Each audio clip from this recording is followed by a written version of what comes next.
नमस्कार। लोक दर्पण पर प्रस्तुत है कहानी दो बैलों की कथा का दूसरा भाग। आइए सुनते हैं आगे की कहानी। घर पहुंचकर लाल सिंह ने बैलों को खूंटे पर बांध दिया।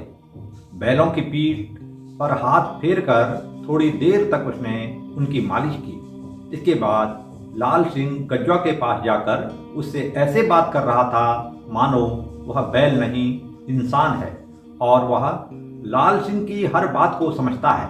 वह उसे ऐसे समझा रहा था जैसे उसके समझाने पर वह कल वही गलती नहीं दोहराएगा जो उसने आज की थी। लाल सिंह ने सिर्फ गज्वा को ही नहीं बल्कि उसके जोड़ीदार लालू को भी यह बात कही कि यह गज्वा मेरी बात नहीं मान रहा है। अब तू ही अपने दोस्त को समझा दे कि खेत में लोगों के सामने इस तरह की हरकतें न किया कर। शायद इसे मालूम नहीं कि इसकी इस छोटी सी गलती के कारण आज पूरे गांव में मेरी क्या बेइज्जती हुई है। मन तो कर रहा था कि इसे इस सूंटे से वहीं पर इसकी चमड़ी उधेड़ दूं, लेकिन फिर मैंने सोचा कि बच्चों से कभी कभार गलती हो जाती है, इसलिए एक बार इसे मौका दे दिया। अब आगे से यह ऐसी गलती न करे, वरना फिर तू भी मुझे दोष न देना।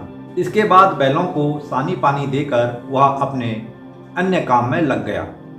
भले ही उसका शरीर अन्य काम में लगा हो, लेकिन उसका दिमाग यही सोच रहा था कि आखिर आज खेत में गज्वा नट क्यों गया। कहीं बैलों पर किसी की बुरी नज़र तो नहीं लग गई। यह सोचकर उसने पत्नी से कहा, सुनो गोली की माँ, मुझे भी कुछ ऐसा ही शक हो रहा है कि बैलों पर किसी दुष्ट की बुरी नज़र लग गई है। खेत इतना सख्त भी नहीं हो रहा था कि बैलों को कोई परेशानी हो रही हो। पहले भी मैंने इन्हीं बैलों से इससे भी सख्त जमीन पर 4-4 घंटे हल चलाया है। मुझे तो ऐसा लग रहा है कि आसपास जो भी हलवाए थे उन्हीं में से किसी की नज़र लगी है हमारे गज्वा को। सुरमा बोली, मैं तो तब भी यही कह रही थी कि बैलों पर नज़र लग गई है।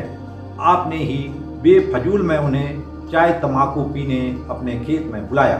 देखा नहीं, जैसे ही उसने यह बात कही कि भाई तेरे पास तो जवान बैल हैं, 2 घंटे में 4 घंटे का काम कर देते हैं, वैसे ही बैलों की गात पर झुरझुरी सी छा गई थी।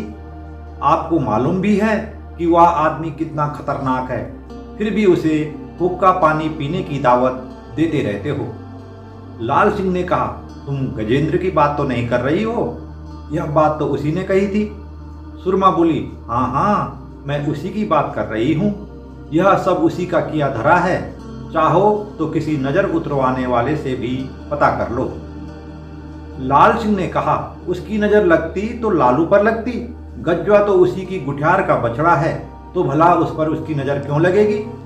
सुरमा बोली, जब नीयत खराब हो तो खुद के बच्चे पर भी माँ की नज़र लग जाती है। उसकी गुठियार का बछड़ा होने से ही तो उसके दिल में डाह उठ रही है। कई लोगों से वह कह भी चुका है कि मेरी मति मारी गई थी कि बछड़ा इतना सस्ता फूंक दिया था। लाल सिंह ने कहा, हमने उस समय भी उससे जबरदस्ती तो की नहीं, वह तो गांव की बात थी, वरना ऐसा ही बछड़ा मुझे पीपल कोटी में 1,500 में ही मिल रहा था। उसका तो रंग भी अपने लालू से भी 20 था। हमने बछड़ा खरीद कर लिया है उससे, न कि फोकट में। सुरमा बोली, यह तो हम लोग कह रहे हैं, उसे तो यही लगता है जैसे हमने मुफ्त में उसका बछड़ा खूंटे से खोला है। तुम मेरी बात मानो, अभी शलकू प्रधान के पास गज्वा की नज़र उतरवाने चले जाओ। लाल सिंह बोला, अभी इस समय तो नज़र उतरवाने का सही वक्त भी नहीं है, और फिर शलकू प्रधान तो उसी का खास आदमी है।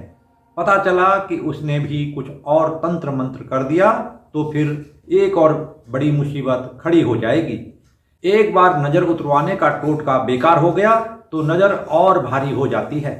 सुरमा बोली, तो ठीक है, शाम के वक्त में बिंदुली की माँ के पास चली जाऊंगी, वह भी नज़र उतारना जानती है। शीला की भैंस पर भी किसी की नज़र लग गई थी तो तब उसी ने नज़र उतारी थी, वरना उसकी 4 शेर दूध देने वाली भैंस 2 छटांग दूध पर आ गई थी। लाल सिंह ने कहा, उनके घर जाने से अच्छा है कि उसे अपने घर पर ही बुला लो। वह नजर उतार कर अपने हाथों से बैल पर एक चुटकी विभूति भी लगा देगी तो असर जल्दी हो जाएगा। आखिर पति पत्नी में यही सलाह बनी कि शाम को बिंदुली की माँ हीरा को घर पर ही बुलाएंगे। लाल सिंह ने पत्नी से कहा, बोली कि माँ, बाकी किसी से इस बारे में जिक्र करने की जरूरत नहीं है। आजकल लोग अफवाह फैलाकर दूसरों की चीज का खोट इधर उधर फैलाने में भी बड़ा परोपकार समझते हैं। सुरमा ने कहा, मैं इतनी भी नासमझ नहीं हूँ जितना आप मुझे समझ रहे हो। मर्द लोग अपना मुंह हमेशा पत्नी से छोटा ही बताते हैं। आप ही इस बात का ध्यान रखना, कहीं खुद यह बात लोगों को कहकर बाद में मुझसे लड़ने बैठो। ये थी कहानी दो बैलों की कथा का दूसरा भाग। आपको कहानी कैसे लगी कमेंट में अवश्य लिखें, और यदि कहानी पसंद आए तो चैनल को लाइक, शेयर और सब्सक्राइब करना ना भूलें, जिससे मैं कहानी का अगला भाग बहुत जल्दी प्रकाशित कर सकूं। धन्यवाद। नमस्कार।